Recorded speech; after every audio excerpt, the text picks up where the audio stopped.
My 24 female boyfriend, 24 male wants to move in together, but after we went on a trip, I don't want to. How do I tell him? We have been together for 1 year, but have only spent 1 or 2 nights together continuously because we have busy schedules. My boyfriend wants me to move in with him ASAP, and I told him I would in a few months, but we went on a trip, and I saw a different side to him that I hate. My boyfriend has this hurtful habit of making offensive jokes, specifically about appearance. I feel bad saying this, but my boyfriend is in no position to make comments about appearances. He's pretty overweight, but I don't care and have never mentioned it. He started making jokes about my arms being massive and like Popeye when I was getting ready for dinner. I got upset and started to cry. I felt so insecure. I'm very fit and muscular, and I'm always worried I look masculine, so it's a hurtful spot for me. When I started to cry, he walked out of the hotel and slammed the door behind him and said, "When you're ready, I'll be downstairs." We had a conversation where he told me he's pissed off, that I'm upset, that I can't take a joke, and he's sick of having to watch everything he says around me. In the end, he promised me he wouldn't comment negatively on my appearance anymore. 2 hours later, we were looking at photos, and he says, "Wow, your makeup was actually fucked up today." I was really bothered by his behavior on the flight back home. It was only a 5-hour flight, but he was ordering so much food, leaving mess everywhere. He left his AirPods in his suitcase in the overhead locker and expected me to get out and make a hassle and get them out for him. He wasn't even 100% sure they were in there.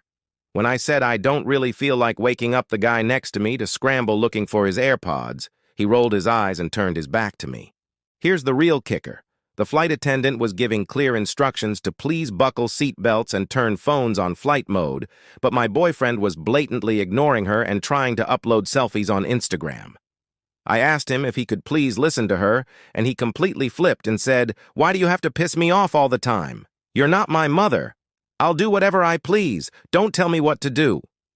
I was so embarrassed that he said that in public, so I snapped back and said, "Well, stop acting like a child then." My boyfriend replies, "No, you are the child. You don't know anything." I just closed my eyes and tried to nap. I was holding back tears at this point. After 10 minutes, he tried to hold my hand and told me, "You know I love you. I'll always love you. My heart belongs to you." Throughout the trip, I just felt like everything was about what he wanted.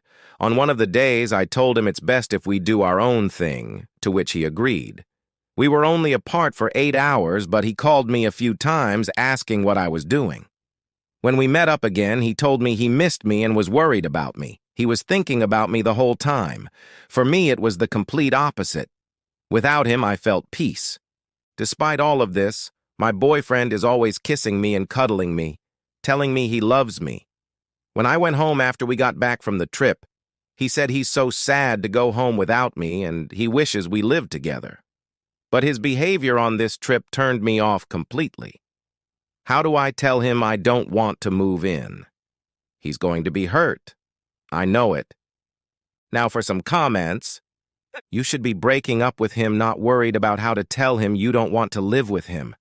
Thank goodness she doesn't live with him. It will make breaking up with him so much easier. That's why he wants her to move in. He can't even mask his BS long enough to get his hooks in. He's that bad.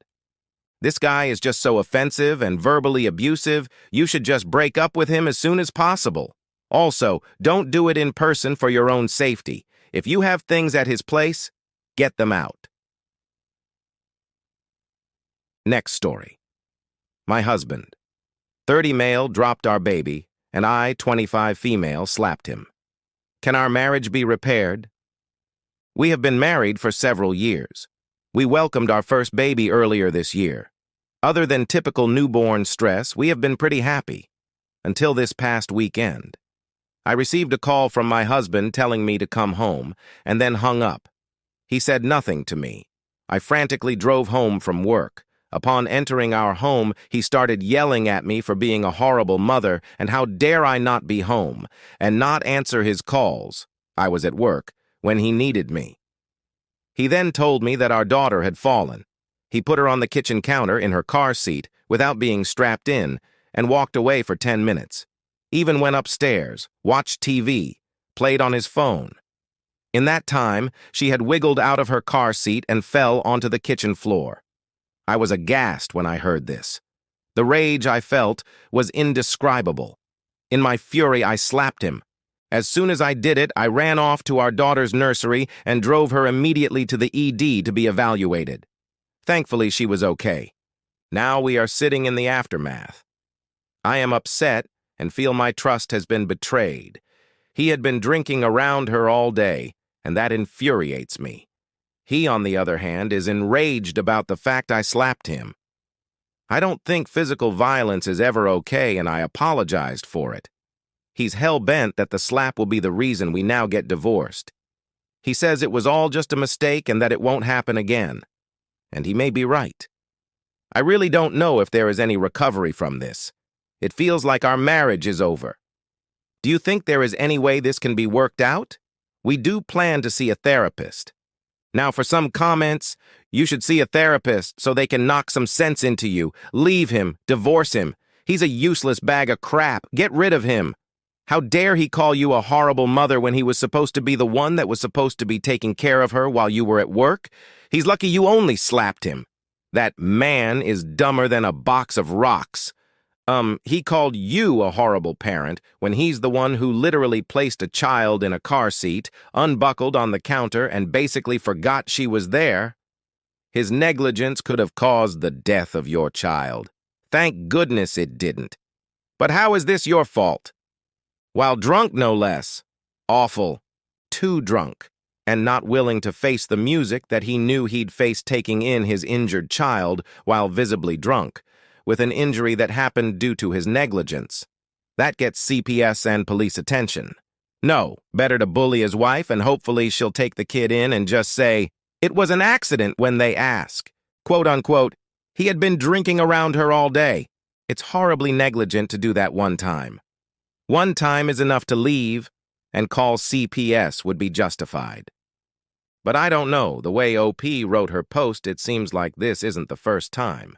She doesn't seem angry or shocked enough that he was drinking heavily around the baby. That's bad even when there are sober adults around, but he was also the sole caretaker. Yes, she's infuriated, but the drinking makes up less than 5% of her story. It doesn't seem to concern her enough. At first, OP was more concerned with the baby's immediate health, totally understandable, and the fact that he dropped her. Again, makes sense. But now she's mainly focused on the slap and the aftermath. She only mentions drinking once. Where's the rant about him being an alcoholic, having a problem, going to rehab? She says they're going to therapy, but why isn't she talking about his personal addiction? The fact that she casually mentioned it, like a little detail, tells me that husband frequently drinks around the baby and OP just got used to it. Maybe it doesn't bother her unless an accident happens. Maybe she grew up with parents who drank all day around her, and she doesn't see how that's a giant red flag. His ability to be a good, safe, trustworthy parent is zero. You don't suddenly start drinking all day out of the blue. He's an alcoholic, and you don't make one mistake like this. This is just the one time that his negligence backfired. I guess he got lucky all the other times. It took many, many steps for this awful thing to occur. Many thought patterns and opinions and habits. He decided to drink while being alone with his baby. Negligent and uncaring. He decided to put her in a physically precarious position. Stupid and negligent. He did that while knowing he's drunk. Negligent. He decided to walk away. Negligent. It wasn't for a good reason, like needing to use the bathroom, although you still shouldn't leave a baby in a dangerous spot while doing that. It was for a dumb, selfish reason, which makes it doubly negligent. He chose to play video games for 10 minutes, and so on. Every choice represents another level of selfishness and poor parenting. Selfishness that's so extreme that it endangers his daughter's life. Last story. My 26 male wife, 25. Female told me that she no longer wants kids because I was diagnosed with autism. How do I move forward? Throw away. Me and my wife Cora have been together for over 5 years and married for 3. Both Cora and I always dreamed of having a large family. We both love each other dearly, and I truly thought nothing could come between us. Now I feel like my whole world is falling apart. I've always struggled a bit with my mental health. I always struggled with socializing and keeping up in school when I was a kid. I was bullied a lot for being weird and not as smart as the other kids or my siblings. I never got therapy because my folks believed that therapy was just for women and men who were too weak to hack it out on their own. I finally decided to make the jump and go see a therapist. Recently, I was officially diagnosed with autism. I had a huge mix of emotions. I was shocked, relieved, and insecure. I finally had some answers for why I felt so different growing up, but I also felt scared because I didn't want people to look at or treat me differently. Shortly after I told Cora about my diagnosis, things between us started to feel off. She was very supportive and gave me comfort, but I could tell something was wrong. She wasn't nearly as talkative. I would regularly catch her deep in thought, and she seemed to grow more distant as the days went on. The biggest change I noticed was that Cora almost completely stopped talking about babies. She went from constantly sending me baby-related content from TikTok to not even wanting to talk about the subject at all. After 2 weeks of this, I finally decided to confront her. She kept saying that she didn't want to talk about it and she was fine. I told her she's not fine, I'm starting to fear the worst, and we're going to talk about this now. After prying at her for several minutes, she finally confessed that she doesn't think we should have children anymore. My heart sank. She started talking a mile a minute and kept reassuring that we can still adopt. She said that she grew up with a sibling who had special needs, and it made her childhood miserable. She said that she can't bring herself to have a child with me, now knowing the chances of producing a child with special needs are much higher. I honestly couldn't believe what I was hearing. I was filled with pain and rage. What she said next completely pushed me over the edge. She told me, "I'm so sorry, OP. It's not your fault. I love you so much. Believe me, if I had known you were autistic, I never would have brought up having kids." I lost it. I screamed at her and said, "If I had known you were such a heartless piece of trash, I never would have married you." She just looked at me with a blank stare, and I stormed out before she could respond. I feel so broken. In that moment, it felt like all the years of abuse and ridicule were replaying back in my mind. We haven't spoken to each other for a couple days. I feel awful for yelling, but I feel so hurt. I just don't know what to do. Now for some comments.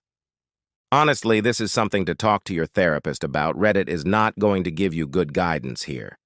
Maybe some genetics counseling for the two of you would be a good idea too. They can explain in depth the exact risks associated with your diagnosis, having children.